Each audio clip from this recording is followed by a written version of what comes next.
If there is one thing Dawn Academy taught me, it is this. Sometimes the strongest experts are not the ones we upgrade first.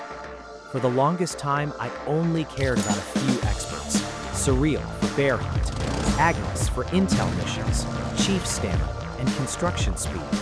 That was pretty much my entire focus. Whenever I got expert sigils, I kept investing into those experts because I thought they were giving me the biggest value for my account. Back then, if somebody asked me about Holger, Fabian, or even Romulus, I probably couldn't explain much about them. I only knew the basic things everyone talks about. Surreal for bear, Malaria for SVS. The rest, I never paid much attention. Then, something started happening. During arena battles, I noticed players with lower power defeating me. At first, I thought it was troop composition. Then I thought maybe I had chosen the wrong heroes. After that, I started checking battle reports more carefully. The more reports I checked, the more questions I had. How were these players winning?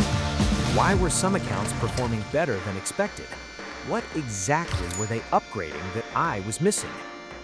That is when I started looking deeper into these experts, instead of just reading their names and moving on. The same thing happened with Romulus. When he first arrived, I barely paid attention to him. My focus remained on Surreal and Agnes.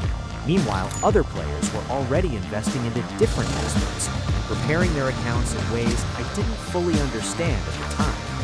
Only after comparing battle reports did I begin realizing how much impact these expert skills can have. And then there's Fabian.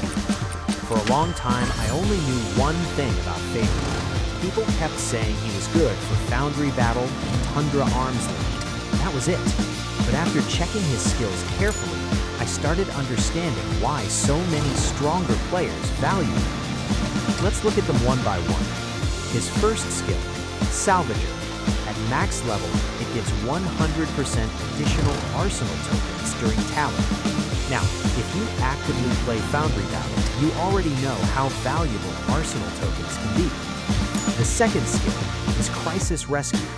When maxed, your first aid team instantly recovers 100,000 troops during Foundry Battle and Tundra Arms League.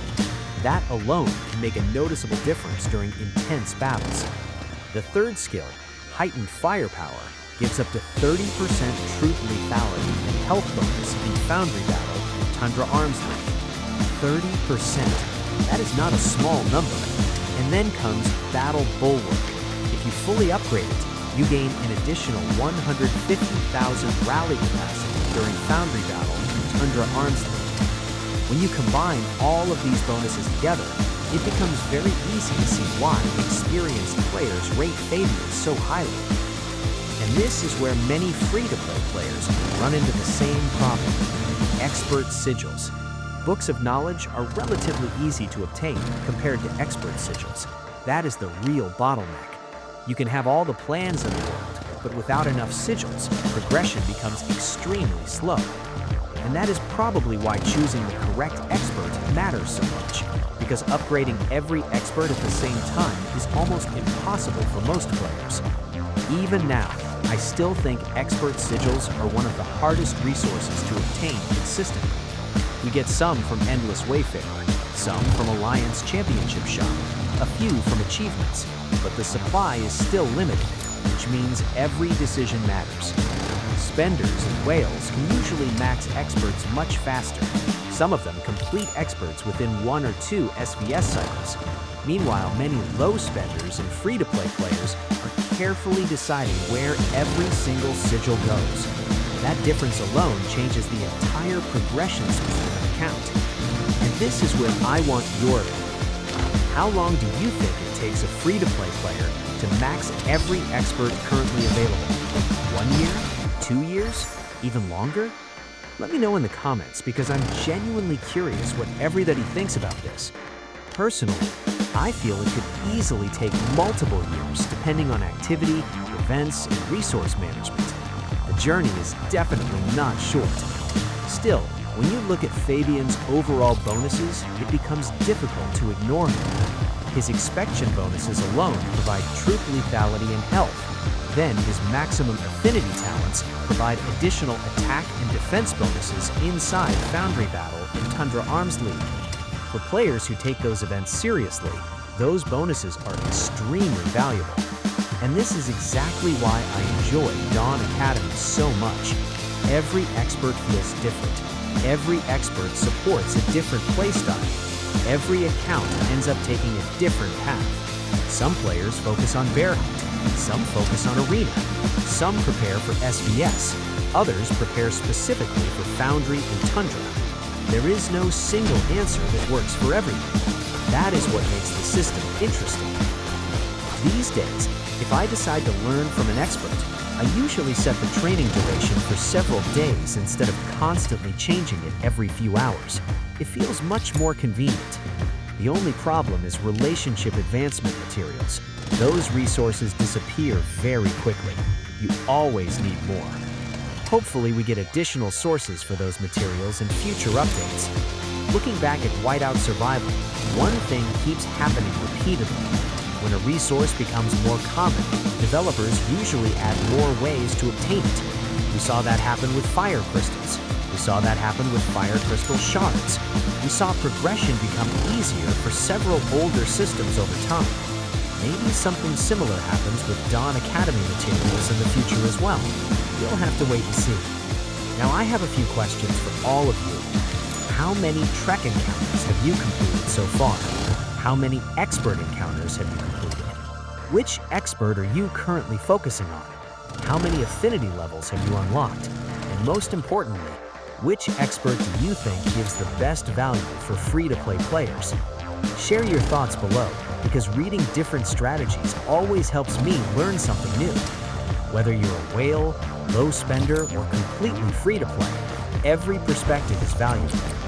Many of the things I learn about this game come directly from discussions with other players, and that feedback helps improve not only my gameplay, but also the information I share with everyone else. As for Trek supplies, I still believe Auto Trek is the most practical option when you have hundreds of supplies saved up. Doing everything manually sounds simple, until you sit there for hours clicking the same encounters repeatedly.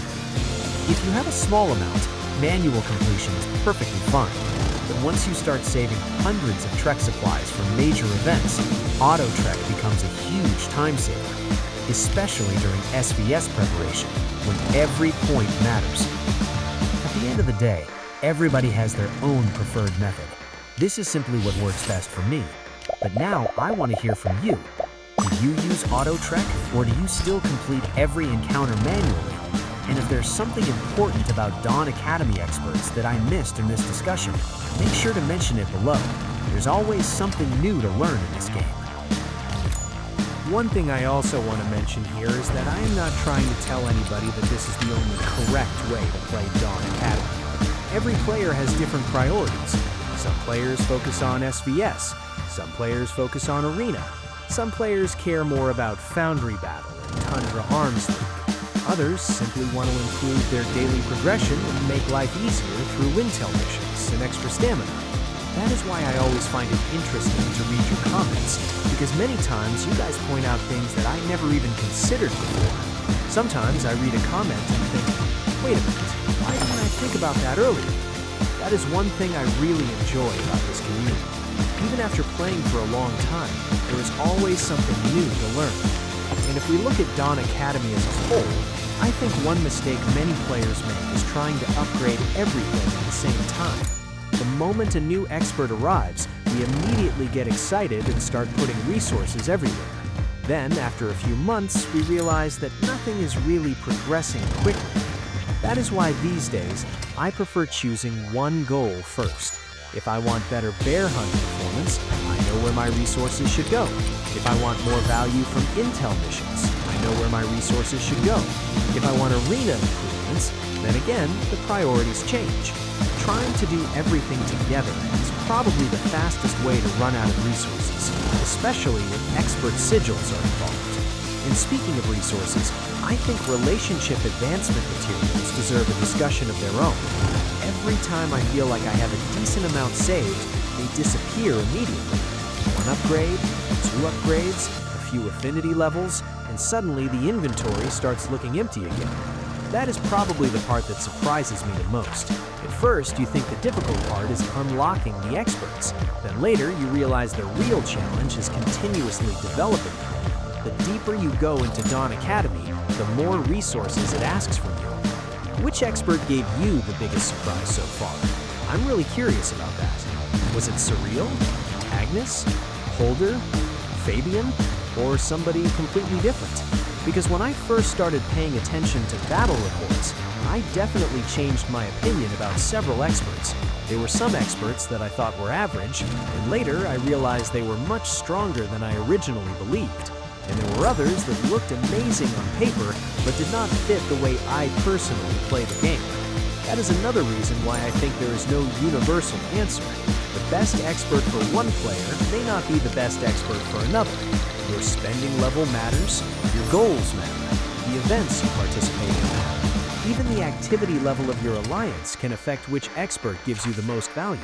That is why I always recommend looking at your own account first before deciding where to invest, because resources are limited, especially for free-to-play players. Once those expert sigils are gone, getting them back is not exactly easy. And that is probably why I spend so much time thinking about these experts while going through all of these trek supplies. At first, I thought I was simply collecting rewards. Then, before I knew it, I was sitting there comparing skills, checking bonuses, and trying to figure out what would help my account the most in the future. The funny thing is that the more trek supplies I opened, the more questions I ended up having. Instead of getting answers, I started finding more things that I wanted to understand. Maybe some of you experience the same thing. You start with one expert, then suddenly you become interested in another expert, then another.